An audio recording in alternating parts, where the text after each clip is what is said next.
దేవుని పరిశుద్ధ నామమునకు మహిమ కలుగునుగాక. హల్లెలూయా. అపొస్తలుడైన పౌలు ఫిలిప్పీలకు రాసిన పత్రిక 2వ అధ్యాయము 21వ వచనం చదువుతారా? అందరూ మంచిగా వినాలి. అందరూ తమ సొంత కార్యాలు చూసుకుంటున్నారు కానీ యేసుక్రీస్తు గురించి పట్టించుకునే సంఘము లేదు. చాలు. ఇది నా వాక్య అంశం కాదుగా చెప్తా ఉన్నాను. అందరం అంట సొంత పనులు చాలా ఇంట్రెస్ట్గా చూస్తామంట. ఎంత కేర్ తీసుకుంటామంటే నీ సొంత పని నువ్వు ఎంత శ్రద్ధగా చూసుకుంటావో. కానీ పౌలు గారు అంటాడు, యేసుక్రీస్తు గురించి అంత శ్రద్ధ ఎందుకు లేదు? మరి నీకు ఊపిరిచ్చి ప్రాణం ఇచ్చి నీ కుటుంబాన్ని ఇచ్చి పీల్చుకోవడానికి గాలిచ్చి వెలుతురిచ్చి నువ్వు పనిచేసుకోవడానికి శక్తినిచ్చి బలాన్ని ఇచ్చి నీకు ఎంత ఆశీర్వాదం ఇస్తే ఆ శ్రద్ధ ఆ ఆసక్తి దేవుడు మీ ఎందుకులో చెప్పాలి. నీ సొంత కార్యాలైతే మంచిగా చూసుకుంటావు ఇంట్రెస్ట్గా. దేవుడు బాధపడతాడని చెప్పాలి. అదే దేవుడి కార్యాలు అలా చూడదు మనం. దేవుడు అంటే లైట్ తీసుకుంటేనే మనం దేవుడిని కూడా లైట్ తీసుకుంటాం. నీలో గుండె మండుతూ ఉంటే నువ్వు దేవుడి కోసం కూడా మండుతా ఉంటావు. ఇప్పుడు దేవుడికి నీకు ఆ వైరాగ్యం లేదనుకో, నువ్వు కూడా సాధారణంగా వచ్చిపోతా ఉంటావు. దేవుని సేవకుడిగా నేను చెప్తాను, నేను యేసుక్రీస్తు రక్తంలో కడగబడి మారు మనసు నిమిత్తం బాప్తిస్మం పొందిన మనము నీ గురించి నువ్వు ఎంత ఆలోచిస్తావో నీకంటే ఎక్కువ దేవుడి కార్యాల గురించి కూడా ఆలోచించాలి. ఎందుకు చెప్పండి? ఇక్కడ జస్ట్ 20 సంవత్సరాలు బతుకుతేమేమో, దీని తర్వాత యుగ యుగములు దేవుడితో బతకబోతున్నావు. అది తెలిస్తే నువ్వు దేవుడి కార్యాన్ని ఖర్చు చేయగలవు. ఈరోజు 100లో 90% దేవుడి గురించి ఆలోచించే వాళ్ళే లేరు. మరి దేవుడు మనల్ని చిన్న సంఘమైన మనల్ని అంటాడు, మీరు ఆలోచిస్తారా నా గురించి? మీ సొంత కార్యాలు చూసుకుంటారా? నా కార్యాలు చూడరా? మీరు నా గురించి ఆలోచిస్తున్నారా? ఆలోచిస్తున్నారు చెప్పండి. దేవునికి మహిమ కలుగును గాక. మంచిది. వాక్య భాగంలోనికి వెళ్దాం. లూకా సువార్త 9వ అధ్యాయం 25వ వచనం. లూకా సువార్త 9వ అధ్యాయం 25వ వచనం. ఒకడు లోకమంతయు సంపాదించుకొని తనను తాను పోగొట్టుకుని ఎడల లేక నష్టపరచుకుని ఎడల వానికి ఏం ప్రయోజనము? లూకా సువార్త 12వ అధ్యాయం 15 నుంచి 20 వచనాల గురించి చదువుతారా? లూకా సువార్త 12వ అధ్యాయం 15 నుంచి 20 వచనాలు. మీరు ఏ విధమైన లోకములకు ఎడమియక జాగ్రత్త పడుడి. ఒకని కలిమి విస్తరించుట చేత వాని జీవమునకు మూలము కాదనెను. మరియు ఆయన వారితో ఉపమానం చెప్పెను. ఒక ధనవంతుని భూమి సమృద్ధిగా పండెను. చాలు. దేవునికి మహిమ కలుగును గాక. హల్లెలూయా. ఈ రెండింటి సారం ఏంటిదంటే, లోకమంతా సంపాదించుకొని నష్టపోతే నీకు ఏంటిది లాభం?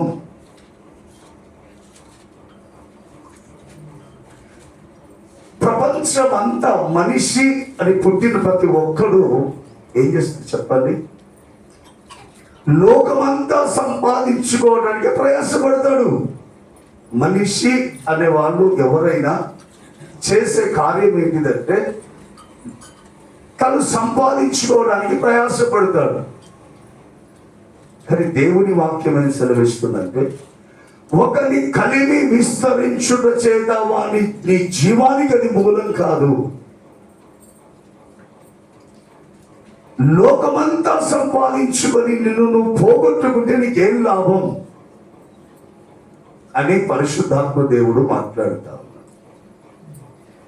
సంపాదించుకున్న మైకేల్ జాక్సన్ ఉన్నాడు, అలెగ్జాండర్ రాజు ఉన్నాడు, గ్రీకు వీరుడు, మహామహులు, గొప్ప గొప్ప వాళ్ళు ఉన్నారు. వీళ్ళందరూ కూడా ఏదో సాధించాలనుకున్నారు.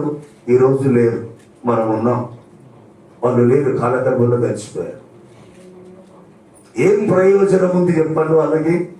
వారి ఆత్మ నరకములో యాతన అనుభవిస్తా ఉంది. పాతాళములో వారి ఆత్మ వేదన పొందుతా ఉంది. ఒకడు లోకమంతా సంపాదించుకొని వారి ఆత్మను నష్టపరుచుకుంటే వాడికి ఏమైనా ప్రయోజనమా చెప్పండి? ఒకరి కలిమి విస్తరించుట చేత వారి ప్రాణాన్ని నువ్వు కాపాడుకుంటావా? డాక్టర్ దగ్గర పోతే ఏమంటే చెప్తాడు, ఫస్ట్ సంతకం పెట్టు, గ్యారంటీ అని అంటాడు. నువ్వు సంతకం పెట్టు, నేను గ్యారంటీ ఇయ్యాను, మరి సంతకం పెట్టు, బతుకుదో లేకపోతే లేడు. అయ్యి ఎంత డబ్బులైనా ఖర్చు పెట్టు, ఎన్నైనా ఖర్చు పెట్టు, కానీ నువ్వు ఫస్ట్ సంతకం పెట్టు, గ్యారంటీ అయితే ఇవ్వండి అంటాడు. ఒకరి కలిమి విస్తరించుట చేత వారి జీవానికి ప్రాణానికి అది మూలం కాదు.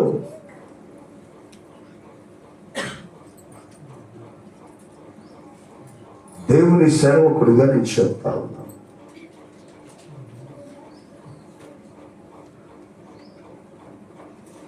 ఈ సంపాదన కొరకు అక్రమదారులు పోయే వాళ్ళు ఉన్నారు, అడ్డదారులు పోయే వాళ్ళు ఉన్నారు, యథార్థంగా పోయే వాళ్ళు కూడా ఉన్నారు. అడ్డదారులు తొక్కే, ప్రపంచమంతా అడ్డదారులు తొక్కే కదా సంపాదించేది. నిజాయితీ కూడా సంపాదించే వాళ్ళు కూడా ఉన్నారు. రెండు గుంపులు ఉన్నారు.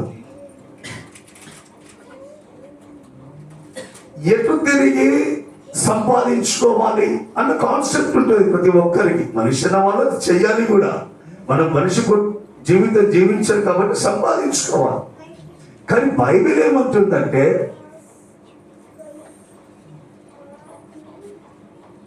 ప్రసంగి గ్రంథంలో అంటాడు 1వ అధ్యాయం 2వ వచనంలో, సూర్యుడి కింద నరులు పడుతున్న ప్రతి ప్రయాసము వ్యర్థము, వ్యర్థము, వ్యర్థము, సమస్తము వ్యర్థము అని వాక్యం సెలవిస్తాము. చాలీ పాస్టర్ గారు మీరు అట్లా చెప్తారు, డబ్బుల విలువ దేశంలో నీకు తెలుస్తుంది అంటారు.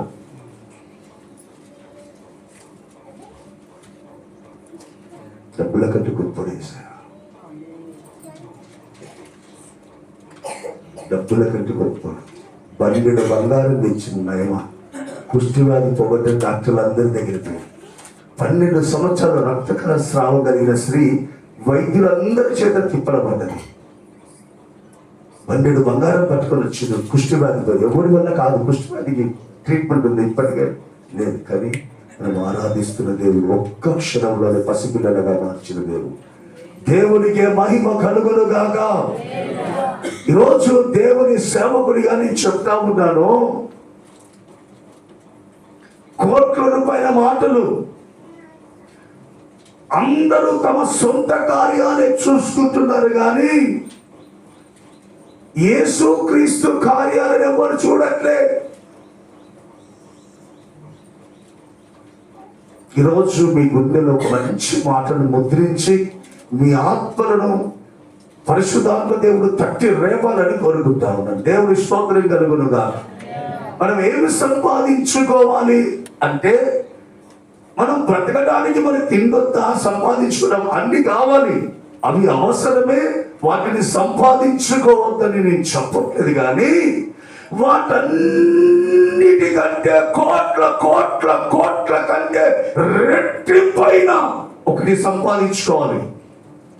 ఏంటి చెప్పండి అది? అపోస్తులుడైన పౌలు గారు ఫిలిప్పీ సంఘానికి రాసిన ఉత్తరంలో మాట్లాడాడు. 3వ అధ్యాయము 9, 10, 11 వచనాలు చదువుతారా? అపోస్తులుడైన పౌలు ఫిలిప్పీ సంఘానికి రాసిన ఉత్తరం 3వ అధ్యాయము 9, 10, 11. అది క్రీస్తును చదవాల. క్రీస్తును సంపాదించుకొని ధర్మశాస్త్రము మూలమైన నా నీతిని గాక క్రీస్తునందలి విశ్వాసములైన నీతి నీతి అనగా ఆ విశ్వాసమును బట్టి ఆ దేవుడు అనుగ్రహించు ఆ నీతి కలవాడనే ఆ ఆయన ఎంతో అగుపడు నిమిత్తము ఆ ఏ విధము చేత నేను ఆ మృతులలో నుండి ఆ నాకు పునరుత్థానం కలగవలనని పునరుత్థానము కలగవలెనని ఆయన మరణ విషయములలో ఆయన మరణ విషయములో సమాన సమాన అనుభవం కలవాడని అనుభవం గలవాడనై ఆయనను ఆయన పునరుత్థాన బలమును ఎరుగు నిమిత్తము ఆయన శ్రమలలో పాలివాడనగుట ఎట్టిదో ఎరుగు నిమిత్తము సమస్తమును నష్టమును వాటిని పెంటతో సమానంగా ఎంచుకున్నాను. దేవునికి మహిమ కలుగును గాక. చూడాలందరూ పౌలు గారు అంటాడు, నేను క్రీస్తును సంపాదించుకోవడానికి. ఏం సంపాదించుకోను? మారు మనసు పొంది బాప్తిసం పొంది యేసు రక్తములో కడగబడి పరమగణాలకు యాత్రలో ఉన్న నువ్వు పరలోక రాజ్యానికి ప్రయాణంలో ఉన్న నువ్వు ఏం సంపాదించుకోలే, నువ్వు క్రీస్తును సంపాదించుకోవాలి. పౌలు గారు అంటాడు, నేను క్రీస్తును సంపాదించుకోవడానికి ధర్మశాస్త్రము వలనైన నా నీతిని కాక. పౌలు గారు నీతిమంతుడే. పౌలు గారు పాత నిబంధనలో ధర్మశాస్త్రములో మంచి స్కాలర్ అయిన, అంటే మంచి జ్ఞాని. యేసుక్రీస్తు విషయములో సంఘాన్ని హింస పెట్టడానికి రాజుల దగ్గర పర్మిషన్ తీసుకొని సంఘాన్ని హింస పెడతా ఉన్నాడు. ఏ నీతితోటి అంటే ధర్మశాస్త్రము వలనైన నీతితోటి. ధర్మశాస్త్రంలో ఉన్న నీతి ఏంటిదంటే యెహోవా తప్ప ఇంకెవరినైనా దేవుడు అంటే అతన్ని రాళ్లతో కొట్టి చంపాలి. ఇది ధర్మశాస్త్రమును బట్టి పౌలు గారు నీతిమంతుడే. కానీ యేసు క్రీస్తుని ఎప్పుడైతే దమస్కు మార్గంలో చూశాడో అద్భుతం జరిగింది.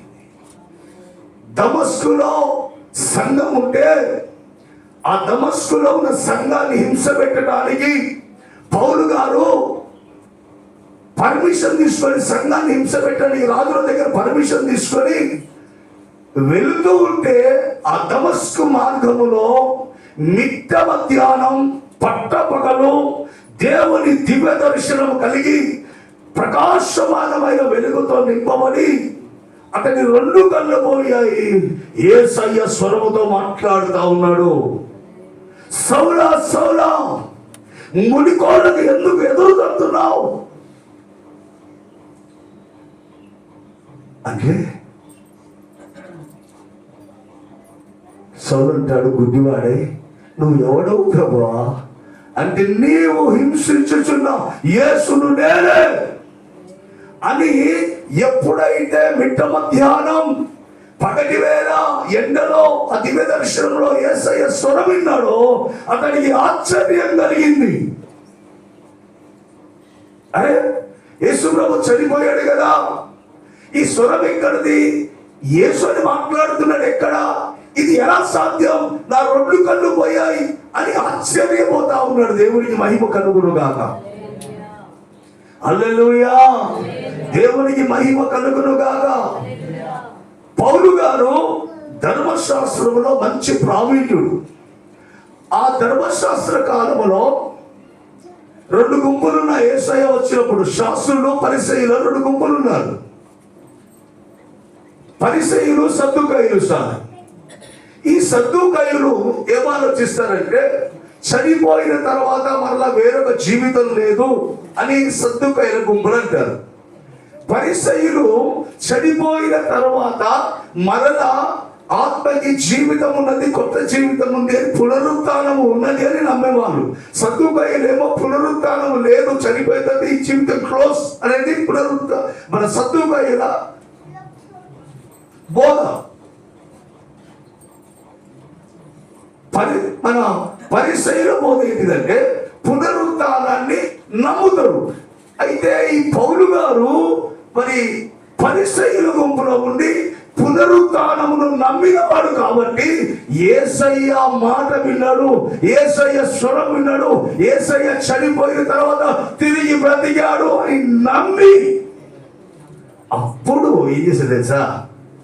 అబ్బా, ఈ దేవుడు నాకు కావాలి, ఈ దేవుడిని నేను వదిలిపెట్టదు, ఈ యేసుక్రీస్తు దేవుడు కాదు అని సంఘాన్ని హింస పెడుతున్న పౌలు గారు ఈ యేసుక్రీస్తు దేవుడు అని ఎప్పుడైతే తెలుసుకున్నాడో అప్పుడు ఏం చేశాడు?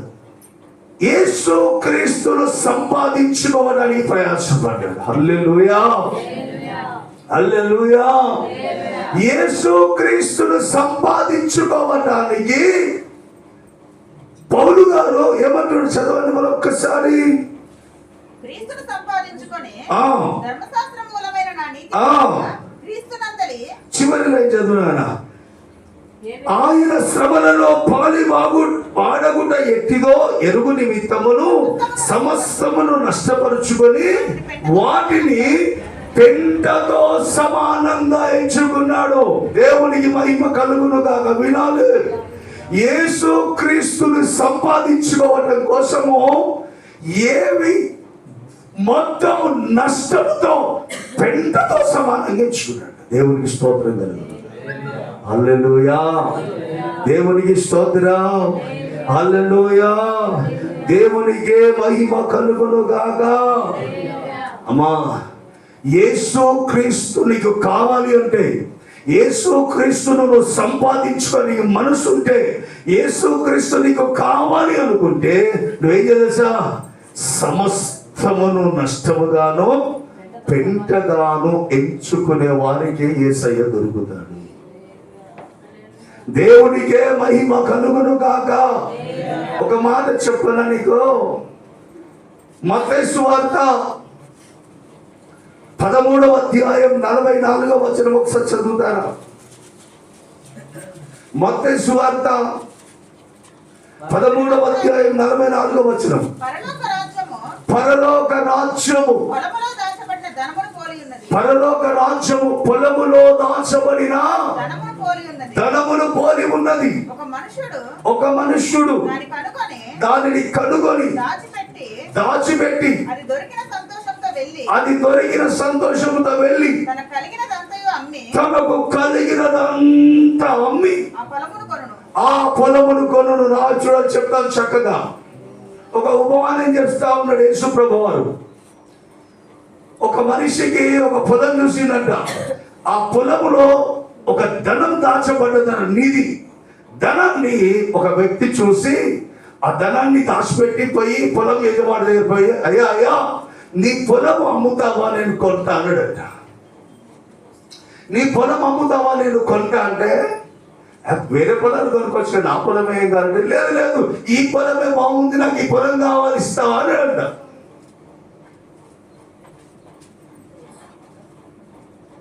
సరే అని చెప్పి ఓకే అన్న తర్వాత ఈ వ్యక్తి వెళ్ళి ఆ పొలములో దాచబడిన ఆ ధనం కోసము తను వెళ్ళి ఏం చేశాడు? చదవండి.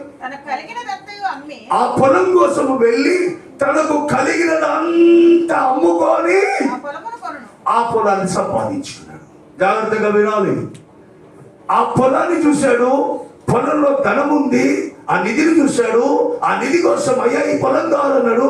వెళ్ళాడు, ఆ పొలం కోసము తనకు కలిగినదంతా అమ్మి పొలాన్ని కొన్నాడు. దేవునికి మహిమ కలుగును గాక.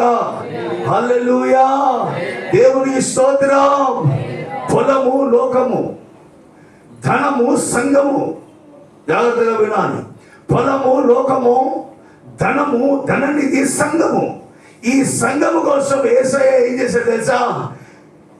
వెళ్ళి తనకు కలిగిందంతా అమ్మి ఏం చేశాడు? మనల్ని సంపాదించుకున్నాడు. అపోస్తలుడైన పౌలు ఫిలిప్పీ సంఘానికి రాసిన ఉత్తరం 2వ అధ్యాయం 6, 7, 8 వచనాలు.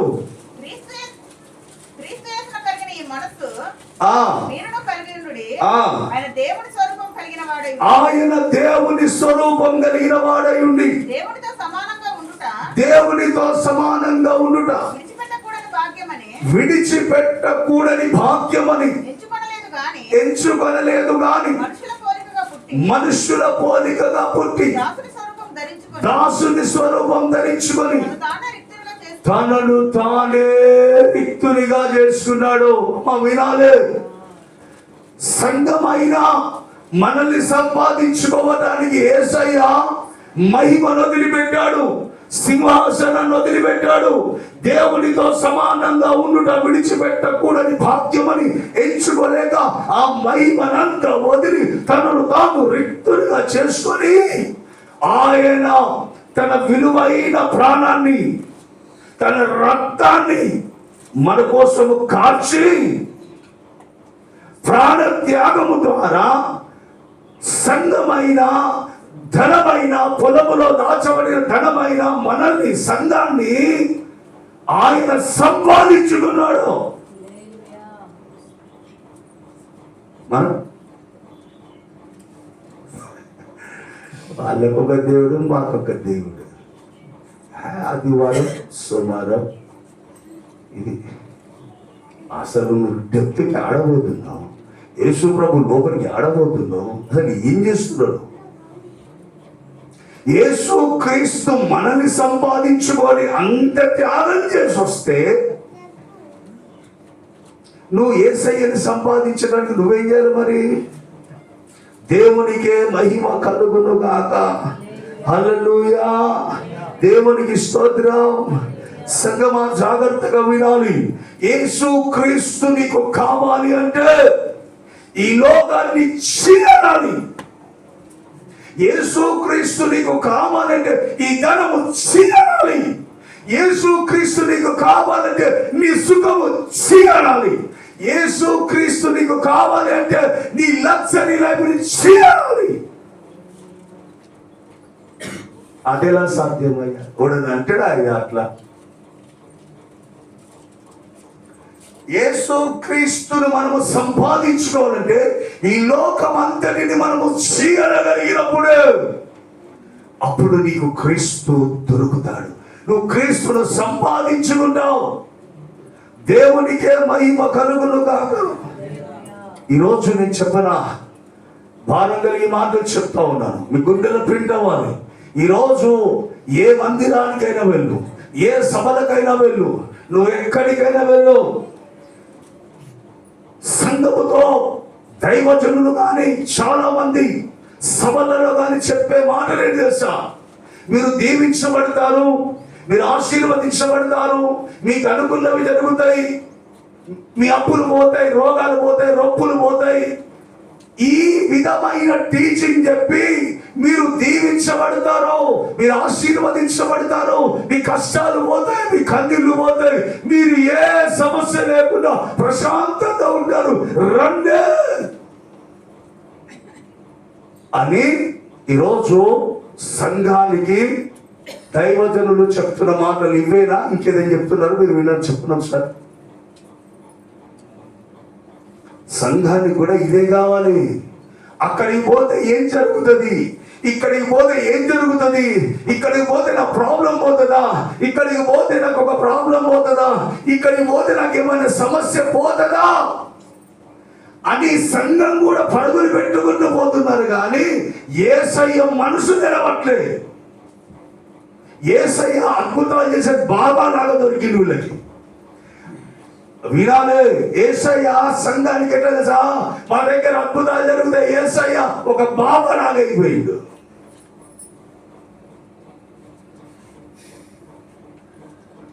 దేవునికి మహిమ కలుగును గాక.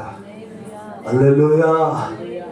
మా నేను చెప్పేది సత్యమే చెప్తా ఉన్నా. ఒక్కటి కూడా నేను ఇందులోకి పళ్ళు పోకుండా పర్ఫెక్ట్ చెప్తా. ఒక్కటి కూడా నా సొంత మాటలు ఉండవు. దేవునికే మహిమ కలుగును గాక. యేసు క్రీస్తు సభలే గాని, యేసు క్రీస్తు మీటింగ్సే గాని, సంఘమే గాని ఈ రోజు చెప్పే ప్రతి మాట అద్భుతాలు, ఆశ్చర్యాలు ఇవే చెప్తున్నారు. కానీ సమస్తాన్ని నష్టపరుచుకో, దేవుడి కోసం సమస్తం పెంటతో సమానంగా ఎంచుకో అని చెప్పే సేవకుడు మీకు ఎక్కడైనా కనబడుతున్నా ఫోన్ చేయండి. దేవునికే మహిమ కలుగును గాక. ఇలా సాధ్యమేనా? ఇలా సాధ్యమేనా? ఒక్కసారి చూడండి, దేవునికి మహిమ కలుగును గాక. చక్కగా వినాలి. శిష్యులు, యేసుక్రీస్తు శిష్యులు, ఒకసారి మత్తయి సువార్త 19వ అధ్యాయం 27వ వచనం చదవండి, టకటక చదవండి. శిష్యులు ఏం చేశారు, ఏం సంపాదించుకున్నారు యేసయ్య దగ్గర చూడండి. పేతురు అంటాడు, మత్తయి సువార్త 19:27 వచనం. పేతురు ఆ ఇదిగో మేము సమస్తమును విడిచిపెట్టి పేతురు యేసు దగ్గరకు వచ్చి, యేసయ్య దగ్గరకు వచ్చి, ఇదిగో మేము సమస్తము విడిచిపెట్టాం. నిన్ను వెంబడించితివి గనుక అమ్మా చాలు. పేతురు అంటాడు, శిష్యులు మేము సమస్తము విడిచిపెట్టి నీ దగ్గరకు వచ్చాం, పోగేసుకోవడానికి రాలే. అమ్మా ఎంతమందికి అర్థమవుతుంది ఈ మాటలు? యేసు ప్రభు దగ్గరకు వచ్చి పోగేసుకోవడానికి రాలేదు, ఇదిగో సమస్తము విడిచిపెట్టి నిన్ను వెంబడించాం. మార్క్స్ వార్త 10వ అధ్యాయం 28వ వచనం కూడా శిష్యుల గురించి చెప్తా ఉన్నాను. పేతురు ఆ ఇదిగో పేతురు ఇదిగో సమస్తమును విడిచిపెట్టి నిన్ను వెంబడించుతామని నిన్ను వెంబడించి. అమ్మ వినాలి. యేసు ప్రభు దగ్గర డబ్బులు దొరుకుతాయని పేతురు వచ్చాడా? అన్ని వదిలిపెట్టి వచ్చాడు? చెప్పాలే. అన్ని విడిచిపెట్టి యేసయ్య దగ్గరకు వచ్చాడా? యేసు ప్రభు దగ్గర ఏదో పొందుకోవడానికి వచ్చాడా శిష్యులు? యేసు ప్రభు కొరకు అన్ని విడిచిపెట్టి యేసయ్య దగ్గరకు వచ్చాడు. ఈరోజు మీరే ఆలోచించుకోవాలి. జ్ఞాని అయితే నీకు అర్థం కావాలి, నేను కరెక్ట్ ట్రాక్ లో ఉన్నానా, తప్పు మార్గంలో ఉన్నాను. శిష్యులు అన్ని విడిచిపెట్టి వచ్చారు యేసయ్య దగ్గరికి. హల్లెలూయా. లూకాసు వార్త 5వ అధ్యాయం 11వ వచనం చదువుతారా? లూకాసు వార్త 5వ అధ్యాయం 11వ వచనం. అప్పుడు వారు దోణలను దరికి చేర్చి సమస్తమును విడిచిపెట్టి దోణలను దరికి చేర్చి సమస్తమును విడిచిపెట్టి ఆయనను వెంబడించిరి. శిష్యులు ఏం చేశారు చెప్పండి? అన్ని వద్దు అని విడిచిపెట్టి యేసయ్యను వెంబడించారు. ఇప్పుడు రివర్స్ జరుగుతా ఉంది. నేను చెప్పేది లోతైన మాటలు, మీకు అర్థమైతే ధన్యులు, పరలోక రాజ్యంలో కలుసుకుంటాం మనం అందరం. శిష్యులేమో అన్ని విడిచిపెట్టి తోనెలను పక్కబెట్టి విడిచిపెట్టి వేసారు. అదే అధ్యాయం 28వ వచనం చదవండి. నన్ను వెంబడించమని ఎంతో చెప్పగా సమస్తమును విడిచిపెట్టి లేచి ఆయనను వెంబడించాను. సమస్తాన్ని విడిచిపెట్టి యేసయ్య దగ్గరకు వచ్చారు. దేవునికి మహిమ కలుగును గాక. లూకాసు వార్త 18వ అధ్యాయం 28వ వచనం కూడా చదువుతారా? లూకాసు వార్త 18వ అధ్యాయం 28వ వచనం. పేతురు ఇదిగో మేము మాకు కలిగిన విడిచిపెట్టి పేతురు ఇదిగో మాకు ఏదైతే కలిగి ఉన్నామో విడిచిపెట్టి వాటన్నిటిని విడిచిపెట్టి నిన్ను వెంబడించాం. అమ్మా వినాలి చక్కగా. శిష్యులు, యేసుక్రీస్తుతో ఉన్న శిష్యులు యేసుక్రీస్తు దగ్గర నుంచి ఏమైనా పొందుకుందామని వచ్చారా? అన్ని వదిలిపెట్టి యేసయ్య దగ్గరికి వెళ్ళారా? చెప్పాలి. యేసుక్రీస్తుని దగ్గర నుంచి నాకు ఇది కావాలి అన్నారా? వాళ్ళే వదిలిపెట్టి వెంబడించారు. వాళ్ళే స్వచ్ఛందంగా యేసు ప్రభు నాకు కావాలి, యేసు ప్రభుని సంపాదించుకొని వాళ్ళే వదిలిపెట్టి యేసయ్య మీకు వస్తామని చెప్పచ్చు. హల్లెలూయా, హల్లెలూయా. అపొస్తలుల కార్యం 4వ అధ్యాయం 30 నుంచి 35 వరకు కూడా చదువుతారా? శిష్యులు అన్ని వదిలిపెట్టి యేసయ్య దగ్గరికి వచ్చారు. సంఘము, ఆది సంఘము, మొదటి సంఘము, సంఘమంట యేసుక్రీస్తునందు విశ్వాసం వచ్చిన వారందరూ ఏక హృదయమును ఏక ఆత్మను గలవారై ఉండి ఎవడును తనకు కలిగిన వాటిలో ఏది నాది కాదు అనుకొనలేదు. వానికి కలిగినదంతయు సమిష్టిగా ఉండేది. ఇదియుగాక అపోస్తలులు బహుబలంగా ప్రభువైన యేసుక్రీస్తు పునరుత్థానము గురించి సాక్ష్యం ఇచ్చింది. దైవ కృప సంఘం మీద, అందరి మీద ఉండెను. భూములనైనను ఇళ్ళనైనను కలిగిన వారందరూ వాటిని అమ్మి, వాటిని భూములను ఇళ్లను అమ్మిన వాళ్ళు వెల తెచ్చి, డబ్బులు తెచ్చి అపోస్తుల పాదాల దగ్గర పెట్టిరే.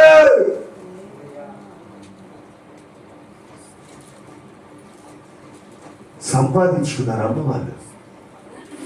ఇల్లు భూములు అమ్మి వాటి వెల తెచ్చి పాస్టర్ గారి అపోస్తుల పాదాల దగ్గర పెట్టారంట. దేవునికి స్తోత్రం. ఏవేవి లాభకరం ఉన్నాయో వాటన్నిటిని విడిచిపెట్టి క్రీస్తును సంపాదించుకోవడం కోసం శిష్యులందరూ త్యాగం చేసి వచ్చారు. సంఘము చాలా స్థిర ఆస్తులు అమ్మి మాకు యేసయ్య కావాలని చెప్పారు. దేవునికి స్తోత్రం. ఈరోజు రండి వస్తాయి యేసయ్య దగ్గరికి రండి వస్తాయి. ఏం కావాలి మీకు? అద్భుతాల రాత్రి, ఆరాధనల రాత్రి, దేవుడి దగ్గర పొందుకోండి. ఏం జరుగుతుందో మీకు తెలుసు? అసలు సరైన ట్రాక్ లో మీరు ఉన్నారు. మీరు దీన్ని పట్టుకుంటే పర్లోక రాజ్యం పర్ఫెక్ట్గా వెళ్ళిపోతారు. ట్రాక్ తప్పకండి. హల్లెలూయా. సంఘము అన్ని వదిలేసేని వెంబడించింది. శిష్యులు అన్ని వదిలిపెట్టొచ్చారు. దేవునికి మహిమ కలుగునుగా. మోషే చూడండి, మోషే హెబ్రీయులకు రాసిన పత్రిక పాత నిబంధన భక్తులు ఇద్దరు చూపిస్తాం. హెబ్రీయులకు రాసిన పత్రిక 11వ అధ్యాయం 24 నుంచి 26 వచనాల వరకు. మోషే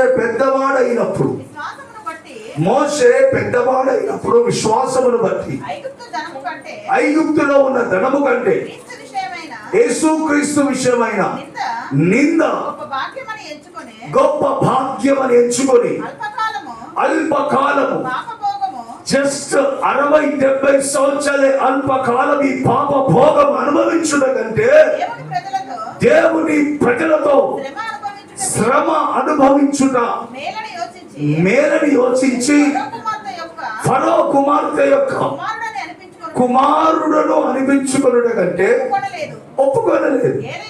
ఎందుకనగా అతడు ప్రతిఫలముగా కలగబోవు బహుమానమందు దృష్టి ఉంచి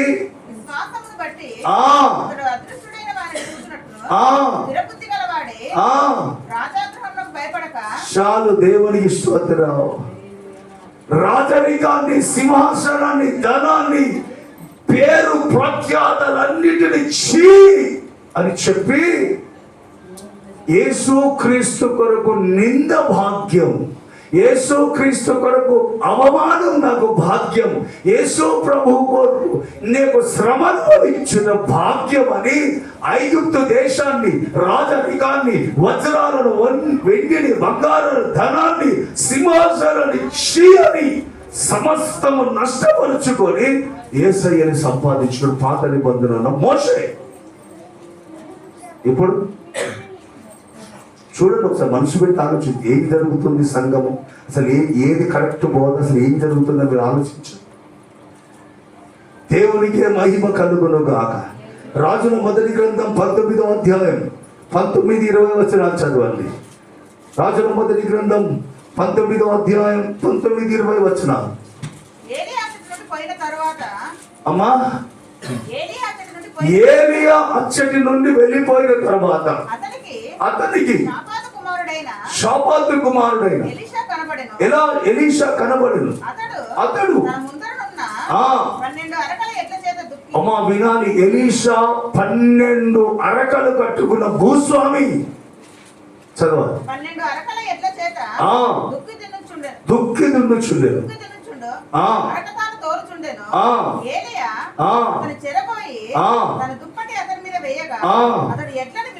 అతడు ఎట్లను విడిచి ఏలియా వెంట పరిగెత్తి నేను వెళ్ళిపోయి ఇంటికి పోయి నా తల్లిదండ్రులను ముద్దు పెట్టుకొని తిరిగి వచ్చి నిన్ను వెంబడించదనని చెప్పి అతని సెలవడగా అతడు పోయి రమ్ము, నా వలన నిర్బంధనం లేదు నీకు, వెళ్ళిరా అన్నాడు.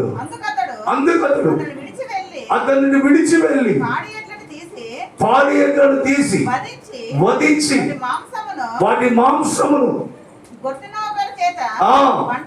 వంట చేసి ప్రజలకు వడ్డించాడు. వారు భోజనం చేసిన తర్వాత అతడు లేచి ఏలియా వెంబటి వెళ్ళి వచ్చెను. అతడి చేతుల దగ్గర అన్నం తింటా ఉంటే నీళ్లు పోతే ఉపచారకుడుగా మారాడు. ఏం సంపాదించుకున్నాడు ఎలీషా? 12 ఎకరాల పొలాన్ని, 12 ఎకరాల అరకని, మళ్ళా ఎక్కడైతే ఆశ పడుతుందో అని చెప్పి అరకలను నరికి ఆ ఎడ్లను వధించి వండి ఊరందరికి విందు చేసి వాళ్ళ అమ్మ నాన్న దగ్గరికి వెళ్ళి నేను దేవుడి సేవకుడితో వెళ్ళిపోతున్నా అని చెప్పి ఎలీషా దగ్గరికి ఎలీషా వెళ్ళిపోయాడండి. 12 ఎకరాల భూమిని, 12 అరకలను, 12 జతల ఎడ్లను అని చెప్పి తోలు దట్టి కట్టుకొని అడవి తేనె తింటూ సొరకాయ బుర్ర పెట్టుకొని నీళ్ళు అవుతూ కెరీదు వాగు దగ్గర, కర్మేలు పర్వతం దగ్గర ఎక్కడెక్కడో బ్రతుకుతున్న ఏ దిక్కు దివానా లేని ఏలియా దగ్గరికి ఎలీషా వెళ్ళిపోయాడండి. ఏం సంపాదించాడండి? వదిలిపెట్టాడండి. చేయడండి.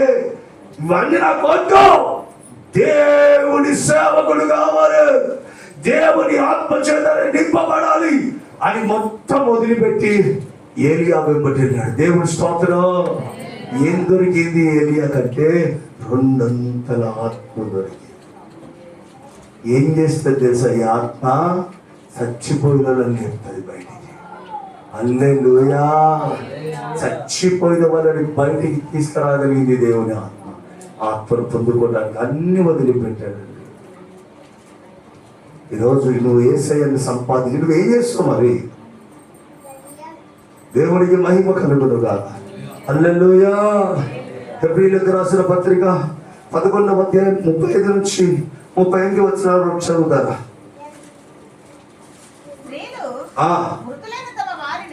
స్త్రీలు మృతులైన తమ వారిని పునరుత్థానము వలన మరలా పొందిరి.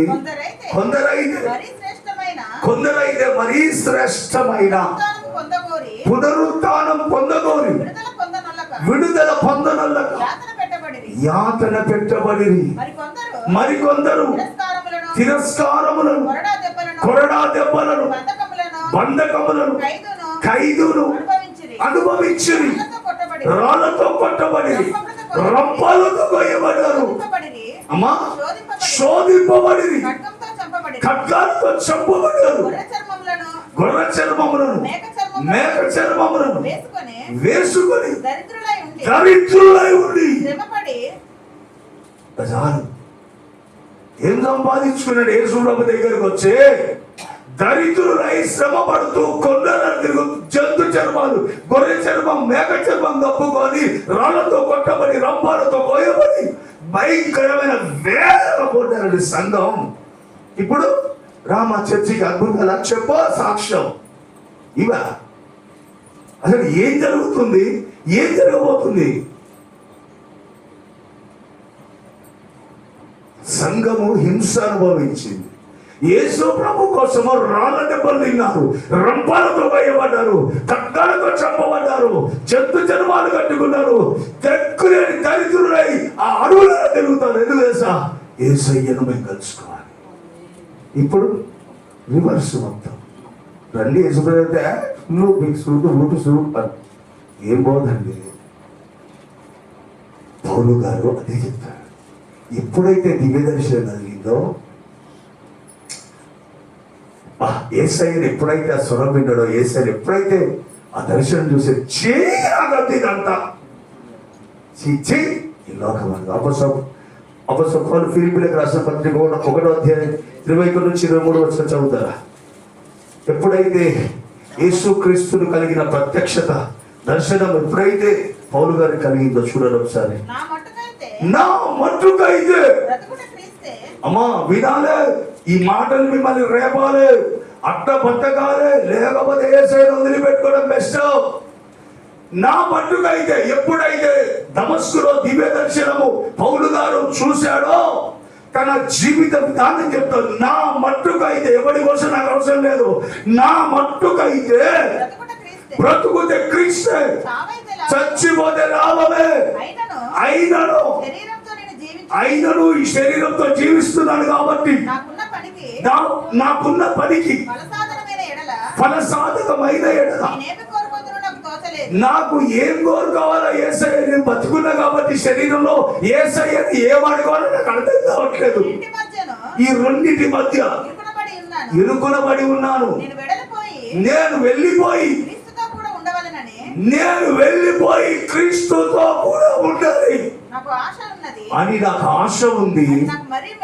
అది నాకు మరీ మేలు. చదవాలి. అయినను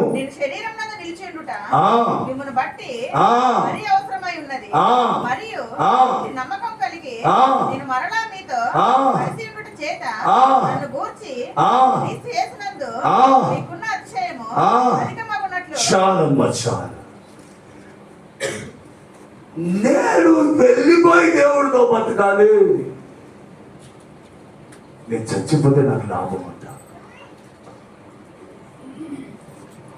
మరి యేసయ్యతో నువ్వు సహవాసం చేస్తున్నావు కదా, మరి యేసయ్య దగ్గరికి పోతావు అంటే నువ్వేంటో చెప్పు. నేను పోనాను. అవునా కదా? యేసయ్య దగ్గరికి పోతావు అంటే అబ్బాయి 100 సంవత్సరాల పన్ను విడిపోలా, వాడదన్నా వీడిదన్నా, కొడుకులు బిడ్డలు కన్నారా, అప్పుడు పోవాలా. మా వినాలే. యేసు ప్రభు ఎప్పుడైతే దర్శించాడో పౌలు గారు అంటాడు, బతుకుతే క్రీస్తు. నాలో బతుకుతే యేసు ప్రభు బతకాల, నేను చచ్చిపోవాలి. ఈ ఆడుందని వైరాగ్యం చెప్పేటోడే ఆడున్నాడు, వినేటోడే ఆడున్నాడు. మా బాధ కాకపోతే చెప్తున్నాం, కనీసం ఒక్కరిద్దరైనా రేపబడతారేమో అని. అందరి కోసం కానీ ఒక్కరిద్దరైన ఆత్మలో రేపబడతారేమో, వైరాగ్యం కలిగి దేవుడి కోసం బతుకుతారేమో అని పరిశుద్ధాత్మలు మాట్లాడతారు. అందరి కోసం కాదు. దేవునికి మహిమ కలుగును కాక. అమ్మా వినాలి, జాగ్రత్తగా వినాలి. పౌలు గారు నేను తొందరగా చచ్చిపోయి దేవుడి దగ్గర పోరాటాడు. ఏదో చెప్పండి, ఏముండదండి లోకంలో చెప్పండి, ఏముంది చెప్పండి. కరెక్ట్గా రోగం వస్తే తెలుస్తుంది. అప్పుడు ఒక్క ఏలు నరం పని చేయకపోతే తెలుస్తుంది. రోగం వస్తే ఎట్లుంటుంది అంటే జీవితం.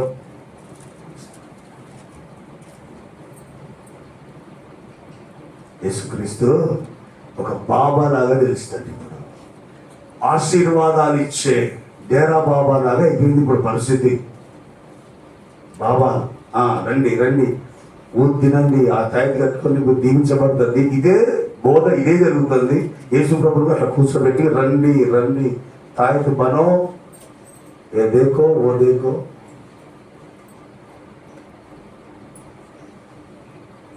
అపోస్తలుడైన పౌలు కొరింథీ సంఘానికి రాసిన మొదటి పత్రిక 15:19. అపోస్తలుడైన పౌలు కొరింథీ సంఘానికి రాసిన మొదటి పత్రిక 15:19.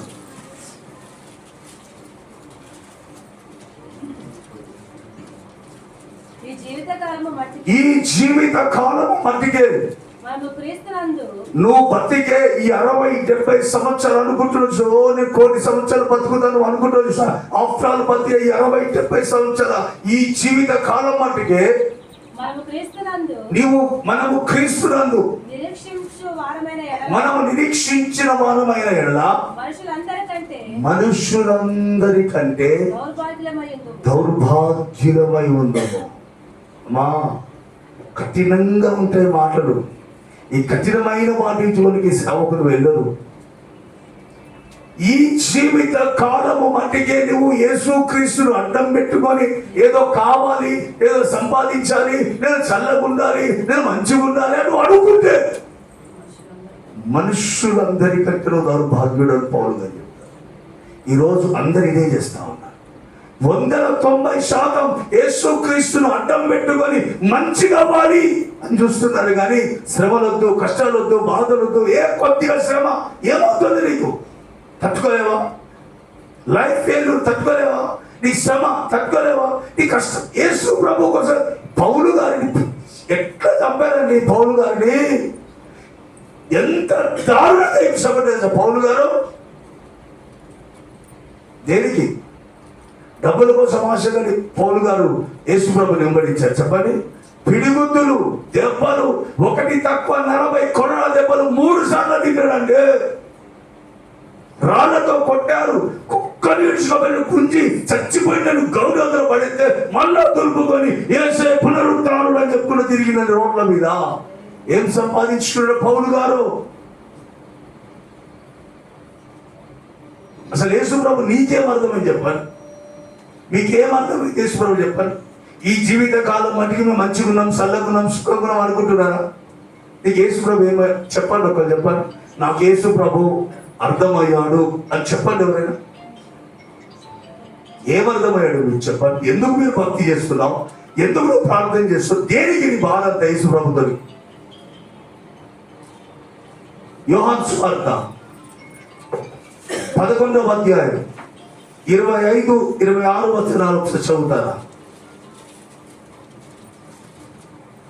అందుకు యేసయ్య, పునరుత్థానమును జీవమును నేనే. మా వినాలి, యేసు క్రీస్తు ఎవరో ఇప్పుడు నీకు చెప్తున్నా. అసలు నీకు తెలియదేమో, వినండి చక్కగా.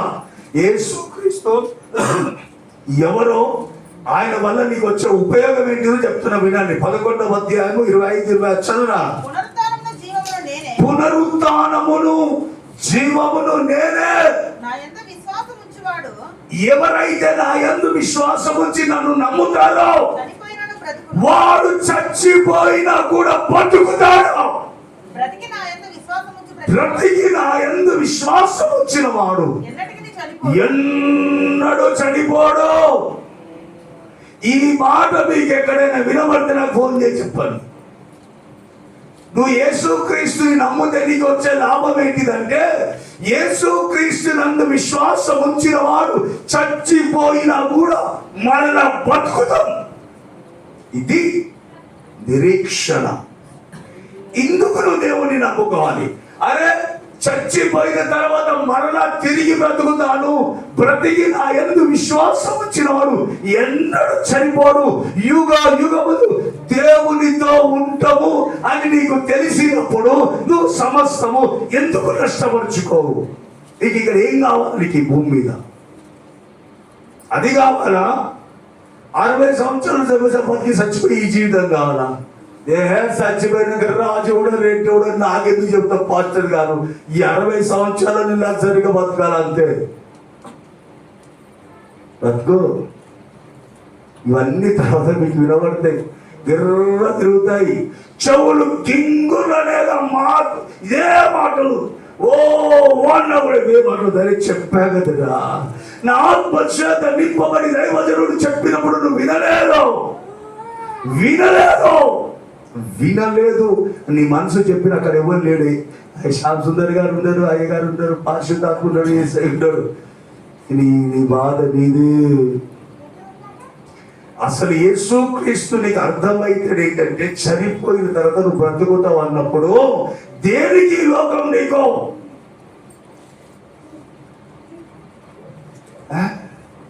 ప్రార్థన, అద్భుతాల, ఆశ్చర్యాలా? యేసుప్రభుగా చెప్ప, యేసుప్రభుగా ఇట్లా దీవించబడ్డాది, అట్లా ఇదే చెప్పండి ఒకసారి. బైబిల్ అదే చెప్తుంది. చెప్పండి, బైబిల్ అదే చెప్తుందా?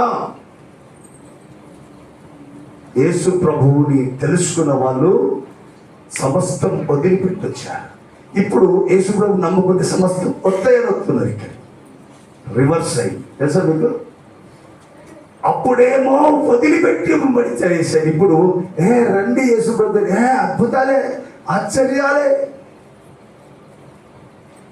చచ్చిపోయినాక నువ్వు బతుకుతావు, నిత్య జీవం ఉంది. ఈ లోకంలో శ్రమలు కొద్ది రోజులే. 60 సంవత్సరాలు బతిక, 70 సంవత్సరాలు బతికి చచ్చిపోయి ఈ శ్రమల కోసం ఏం చూస్తున్నావు? దీని తర్వాత లైఫ్ ఉంది, దాన్ని అనుభవించడానికి యేసయ్య ఆ కలువరి సిలువలో తన ప్రాణమే త్యాగం చేసి, తన రక్తమంతా ధారపోసి, ఎంతో సిలువలో వేదన అనుభవించి దేవునితో సమానుడై ఉండటం విడిచిపెట్టకూడని భాగ్యమని ఎంచుకోనక ఆ సింహాసనాన్ని మహిమను వదిలి నీ కోసం నా కోసం దిగొచ్చి ముఖం మీద ఉమ్ము వేయించుకొని, పిడిగుద్దులు గుద్దించుకొని, అరచేతులతో కొట్టబడి, వస్త్రాలు లేక దిగంబరుడై, ఇంత వేదన, ఇంత బాధ నీ కొరకు అనుభవించి నిన్ను రక్తం కార్చుకుంటే వెయ్యొద్దు సార్. నాకు ఇది కాదేదయ్యా, ఏసునామం కలుగునుగా, ఏసునామం వచ్చి రాకపోతే ఏమవుతుందయ్యా?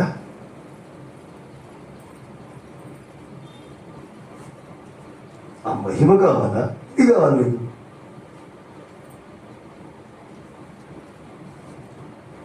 దేవునికి మహిమ కలుగును కాక. ఈ ప్రత్యక్షత తెలిసిన నువ్వు ఇంకా నీ ప్రార్థనలో లోకమే కోరుకుంటే నేను ఎవడు మార్చలేడిగా, ఎవడు మార్చలేడు. కష్టాన్ని నువ్వు అనుభవించకపోతే, శ్రమను తట్టుకోలేకపోతే, శ్రమను నువ్వు ఓర్చుకోకపోతే దేనికని మనం భక్తి చేసేది? దేవునికి మహిమ కలుగును గాక. హల్లెలూయా.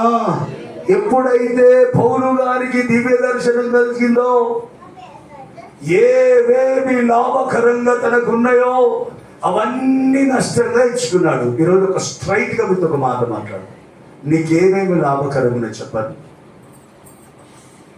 చెప్పాలి. నీకు వేటి మీద ఇంట్రెస్ట్ ఉంది చెప్పండి. నీకు ఏమేం కావాలనుకుంటో చెప్పండి. నీకు ఏమేమి అయితే బాగుందో, నాకు ఇదైతే బాగుందో, నాకు అదైతే బాగుందో, ఇది దొరికితే బాగుందో, నీకు ఏమేమి లాభకరం ఉన్నాయో నీ మనస్సాక్షి అడుగు నీ మనస్సాక్షి. నీకు ఏది లాభంగా, ఏది అందంగా, నీకు ఏది కావాలని అనుకుంటున్నావు వాడిని చంపి,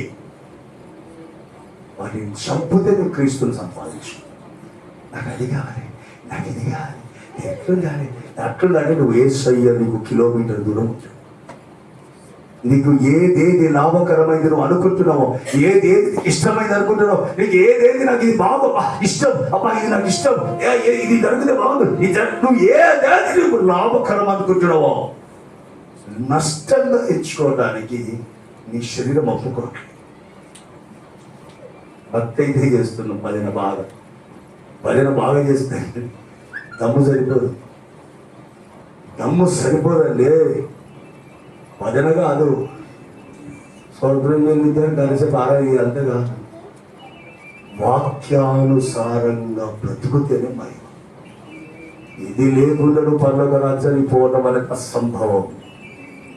దీనిని బట్టి నీకు తీర్పు ఉంటుంది, దీనిని బట్టి జడ్జిమెంట్ ఉంటుంది. నీకు వాక్యాన్ని బట్టి, నేను రాయించిన ప్రతి వాక్యము బట్టి నీకు తీర్పు ఉంటుంది. యేసుప్రభు దగ్గరికి వచ్చి సైతాన్ ఇదే వాక్యం ఎత్తి బట్టి నువ్వు ఈ దేవాలయం దగ్గర దూకో, దేవదూతలు వచ్చి నేను పట్టుకుంటారని ఆ గ్రంథంలో రాసింది కదా, నువ్వు నీకు ఆగలేదు కదా, ఈ రాళ్ళ రొట్టెలుగా చేసుకొని తిను, ఆ గ్రంథంలో ఇలా రాసింది కదా అని సైతాన్ మొత్తం బైబిల్ ఇదే బైబిల్. నేను చెప్తా ఉన్నా, మీరు చనిపోయినాక తీర్పులో ప్రతి వాక్యం ఎదుగుతున్నమాట. నీకు ఏవి లాభకరం ఉందో చూసుకో, నీకు ఏది ఇష్టమైందో చూసుకో. నువ్వు ఏది ఇష్టమైతే దానిని చంపుకోకపోతే ఇక్కడ నా లోను బతుకుతలేమో, కానీ మహిమలో తల్ల కిందలు తపస్సు చేసిన నీ పరలోక రాజ్యంలో ఉన్నా 100% నేను చెప్తాను. నీవు ఒక సమర్పణలోనికి రాగలిగితే, నువ్వు వైరాగ్యంలోనికి రాగలిగితే, నువ్వు ఏవేవి లాభకరమునే వాటిని నష్టంగా ఎంచుకోగలిగితేనే మహిమ. ఇంత త్యాగం చేస్తారండి ఎవరైనా, ఇంత ఘోరంగా త్యాగం చేసి చూడండి. లూకాసు వార్త 19వ అధ్యాయం 5 నుంచి 9 వరకు.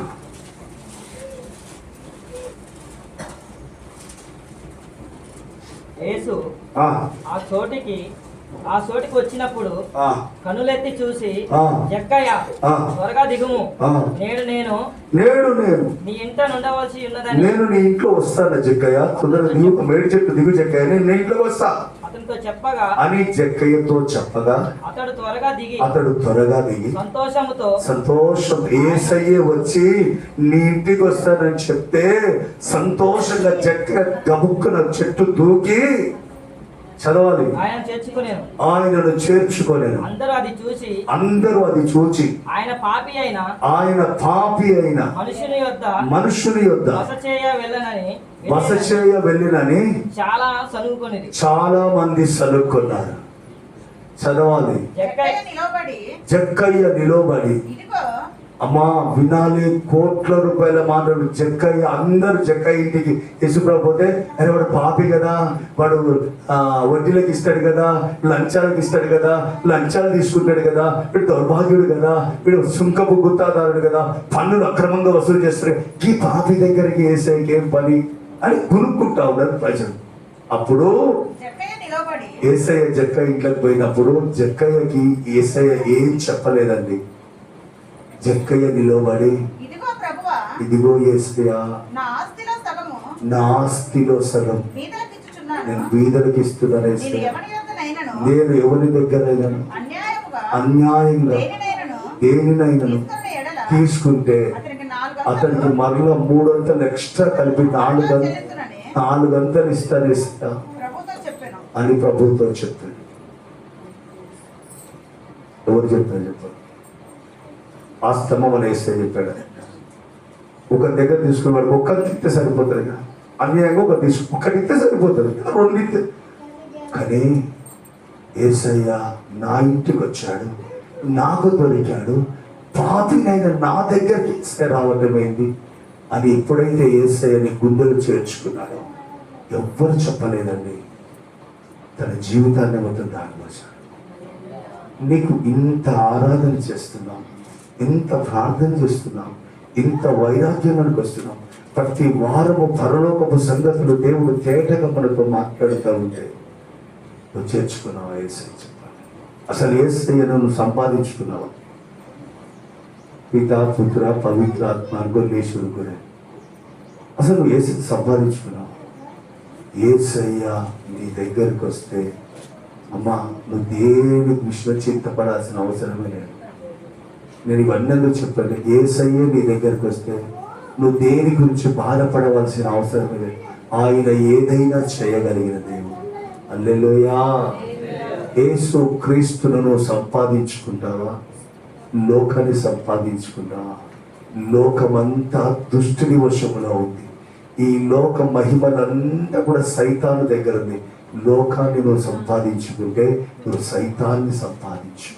ఈ లోక మహిమలన్నీ కూడా ఒక్క క్షణంలో యేసయ్యకి సైతాన్ని పెట్టి, ఈ లోక మహిమలన్నీ నా చేతికి అప్పగించా, నాకు కాళ్ళు మొక్కుతే ఇవన్నీ నీకు ఇస్తానని యేసయ్యకి సైతాన్ని చెప్పాడా లేదా? లోకముతో స్నేహము దేవునితో వైరమని మీరు ఎరగరా? నువ్వు యేసుక్రీస్తుని సంపాదించుకోవాలి అనుకుంటే ఒక పోరాటం చేయాలి, ఒక పోరాటం చేయాలి. యేసయ్య నువ్వు సంపాదించుకోవాలంటే ఒక లోతైన అనుభవంలోనికి నువ్వు వెళ్ళాలి. బతుకుతావా? సాధారణంగా ఇంకా బతికి ఇంకెన్ని రోజులండి భక్తి? ఏమి వైరాగ్యము, నువ్వు ఏమి సంపాదించుకున్నావు? దేవుడితో నీకున్న వ్యక్తిగత అనుబంధం ఎంత? అసలు నువ్వు దేవుడితో కలిగి ఉన్న అనుబంధం ఎంత చెప్పండి? నువ్వు ఎంత దేవునితో కలిగి ఉన్నావు? 24 గంటలు నీకు దేవుడు ఇస్తున్నావు, ఇంత దేవునితో సహవాసం చేస్తున్నావు, అసలు దేవుడి రుచి నీకు ఎంత తెలుసు చెప్పండి? ఒకవేళ ఈ రోజైనా నువ్వు నాకు కావాలేసాయా, నువ్వు నాకు కావాలేసాయా అంటే మా విశ్వాస సంబంధమైన మంచి ఒక పోరాటం చేయాలి. దేవునికి స్తోత్రం. మంచి పోరాటం చేసి నిత్య జీవాన్ని నువ్వు సంపాదించుకోవాలి. హల్లెలూయా. నువ్వు లోకానికి వేరవ్వాలి. పౌలు గారికి ఎప్పుడైతే దేవుడు దర్శించాడో, పౌలు గారు ఏం చేశాడు తెలుసా? గలతీయులకు రాసిన పత్రిక చూడండి, ఒక్క మాట చదివి ముగిస్తాను. 1వ అధ్యాయం 17-18 వచనాలు. పౌలు గారికి ఎప్పుడైతే దేవుడి దర్శనం కలిగిందో పౌలు గారు ఏం చేశాడు చూడండి. గలతీయులకు రాసిన పత్రిక 1వ అధ్యాయం 17-18 వచనం. నాకంటే ముందుగా అపోస్తలులైన వారి యొద్దకు యెరూషలేమునకైనను నేను వెళ్ళలేదు కానీ వెంటనే అరేబియా దేశంలోనికి వెళ్ళిపోయి పిమ్మట దమస్కు పట్టణంలోకి తిరిగి వచ్చి అటుపైనే అటుపైన 3 సంవత్సరాలు అయిన తర్వాత అది పేతురుని పరిచయం చేశాడు. ఎప్పుడైతే యేసయ్య దివ్య దర్శనం పౌలు గారు చూశాడో అరేబియా దేశం తిరిగాడు. వెళ్ళిపోయి 3 సంవత్సరాలు ప్రభుతో కలిగాడు. 3 సంవత్సరాలు ప్రభు పాదాల దగ్గర గడిపాడు. నువ్వు ఎంత గడుపుతున్నా? అసలు నువ్వు ఎంత గడుపుతున్నావు దేవుని దగ్గర? 3 సంవత్సరాలు దేవునితో గడిపి అప్పుడు వచ్చి పేతురుని పరిచయం చేసుకున్నాడండి. మరి నీవు నేను ఎంత దేవుడితో గడుపుతున్నావు? నీకు ఏమేమి లాభకరం అనే వాటిని యేసుక్రీస్తే నాకు యేసుప్రభు గారి వాడిని నాకెందుకు నువ్వు ఎంత చెప్తుంది నీ మనసు?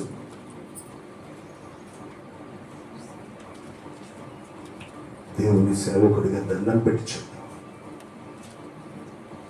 యేసయ్య రాకడ దగ్గరగా పిచ్చి పిచ్చి భక్తి చేసుకుంటే నువ్వు పరలోక రాజ్యం. అట్లా ఇక్కడ ఏం బతుకవు. చచ్చిపోవడం గ్యారెంటీ, బొంద పెట్టడం గ్యారెంటీ, అని గ్యారెంటీ. కానీ ఇంత తెలిసి కూడా నువ్వు యేసయ్యని నిర్లక్ష్యం చేసుకుంటే మనకంటే దౌర్భాగ్యం. తీసుకో ఒక సమర్పణ, ఒక నిర్ణయం తీసుకో గుండెలో. ఈ రోజు నుండి ఈ ఉపవాస ప్రార్థన జరుగుతుండగా నేను అరేబియా దేశంలో పౌలు గారు ఏ రీతిగా 3 సంవత్సరాలు దేవుడితో గడిపాడో నేను కూడా దేవుని పాదాల దగ్గర గడుపుతాను అని ఒక మంచి తీర్మానం తీసుకొని నీకు ఏదేది లాభకరం అనిపిస్తుందో, నువ్వు వేటిని ఇష్టపడుతున్నావో, నాకు ఇది ఉంటే బాగుండు, ఇది జరిగితే బాగుండు, ఇది జరిగితే బాగుండు అని నువ్వు దేనినైతే ఇష్టపడి దేనైతే నువ్వు లాభం పొందుతావు దానన్నిటిని నిర్దాక్షిణ్యంగా నష్టంగా ఎంచుకొని వాటి నుంచి దూరం అవ్వు. దేవుడు నీకు దొరుకుతాడు. దేవుడు నీ దగ్గరకు వస్తే నీ బ్రతికే బంగారం. మీరు అనుకుంటున్నారు యేసుకుంటాం దేవుడు నీకు అన్ని కాళ్ళ కిందకు వస్తాయి. ఒక మాట చెప్పనా? 12 అరకలు ఎలీషా వదిలిపెట్టి వస్తే కోట్ల రూపాయల మాటలు ఇవి 12 బంగారం కాళ్ళ దగ్గరకు వచ్చింది. అమ్మా అర్థమైందా మీకు? యేసు ప్రభు నిమిత్తము ఎలీషా వదిలేస్తే 12 ఎకరాలు ఏమన్నా నాకు అవసరం లేదు, దేవుడు సేవ కావాలి, దేవుడు వచ్చింది కదా. కుష్టి వ్యాధిగ్రస్తుడైన నయమాను 12 బంగారం తీసుకుని ఎలీషా దగ్గరికి వచ్చాడు.